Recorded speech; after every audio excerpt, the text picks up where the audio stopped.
in multifocal already about the different multifocal lens designs. These are the financial disclosures for the last 2 years for our research center. And we know everybody of us will be affected by presbyopia. The need for reading glasses is there. And we also know that the patients are very demanding nowadays, and they really need a good near reading ability. The different working principles I think we can skip because you heard that just in the previous talks or previous talk. I would just add one more lens, that's the segmental multifocal lens called Lentis M+, where there is a near edge in the lower part of the lens, and this one also works very well. All of these lenses are, or most of those lenses are also combinable with toric or astigmatism correction. You have seen these photographs, so I will go to this slide where we ask ourselves what is really near, and that is something that we need to discuss with our patient, because for one, near would be at 30 centimeters, for the other one it would be working at the notebook screen, which is more than 60 centimeters away. So we really need to discuss that with the patient, what the specific needs are that he has.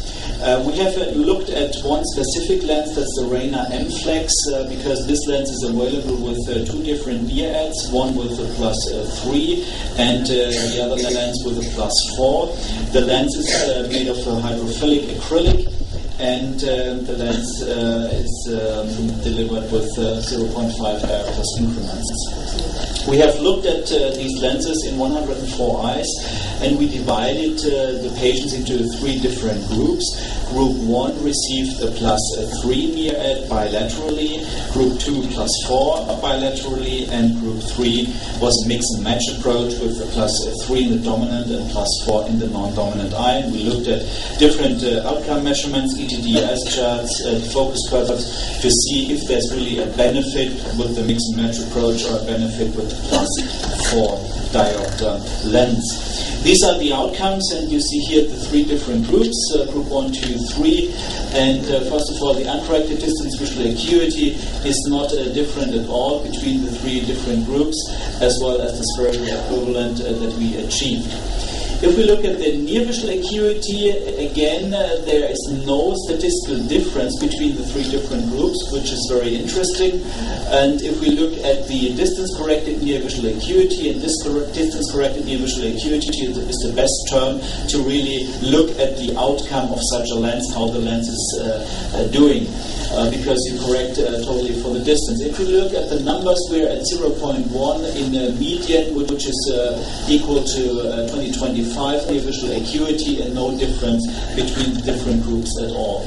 The near edge that was necessary to achieve the best near visual acuity was somewhere between 0 and 0.25, so we can say almost nothing. If we look at the defocus curves, however, we see a difference between the +3 and +4, especially if you look at the intermediate range with the +4, we have a much further decline in comparison to the +3, which stops somewhere between 0.3 and 0.4 logMAR. At the same time, the near visual acuity, the best near visual acuity, is not really better for the +4. It's just closer to the eye. And then if we look also bilaterally, and if we include also group 3, which is the mix and match approach, again, group 1 would be the +3, group 2 would be the +4 with the further decline in intermediate visual acuity, and the mix and match is pretty similar to the +3, so not really a better outcome, but similar to the +3. And if you compare to the unilateral, of course, with the bilateral defocus curve, you have slightly better values if you use such lenses bilaterally. Then we looked at the target versus achieved. Here we were pretty good. We had a slight tendency to a little bit of hyperopic shift. Therefore, the data was sent to Professor Heigis, who adjusted the A constant for this lens. We also did a patient questionnaire where we asked, when do you really need glasses? And if they need glasses, then we can say that the intermediate range is not really the best. For distance, they were all of them mainly without glasses, and for reading, just some of them needed help with reading glasses.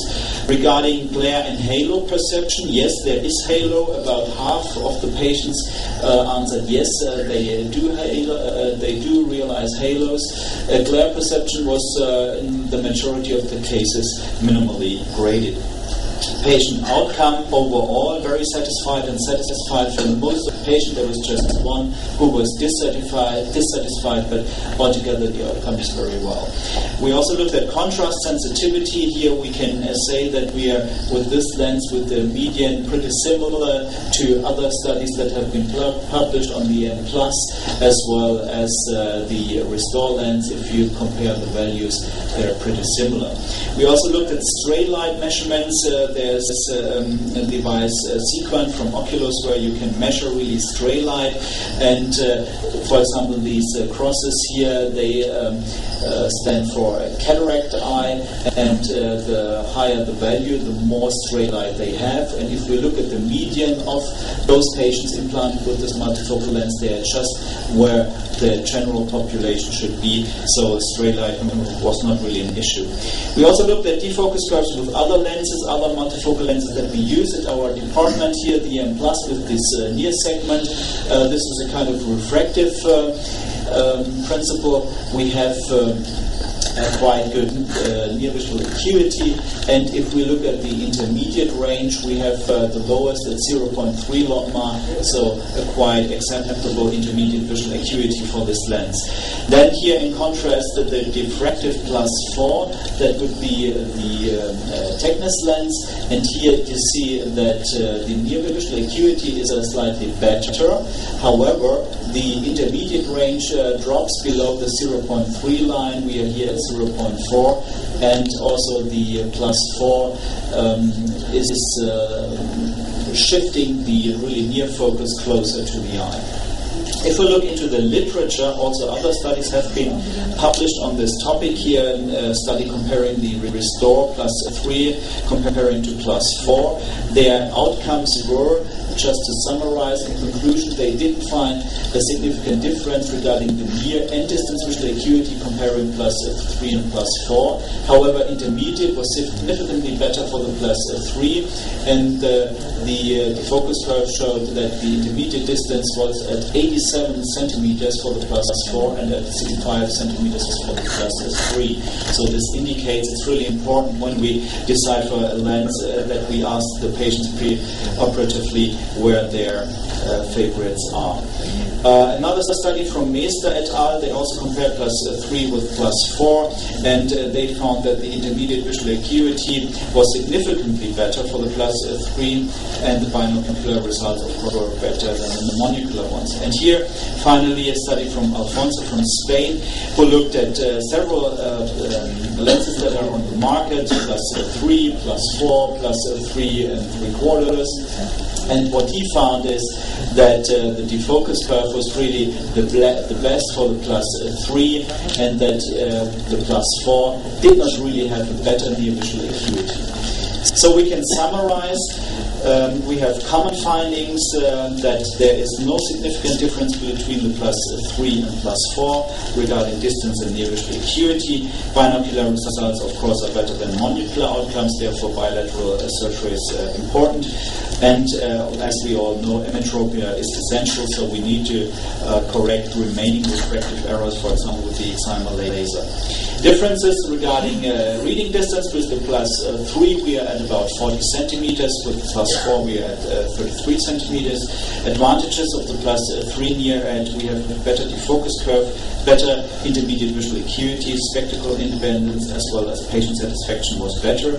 And with the mix and match approach, to also look at that, finally, we did not find a further advantage regarding the intermediate distance, and also no significant near visual acuity gain if we did this mix and match approach. So our standard multifocal approach at the moment is a +3 near edge, and putting that lens in both eyes, and of course looking at the astigmatism to make sure that there's no remaining astigmatism and no remaining refractive error. Thank you very much for your kind attention. extended also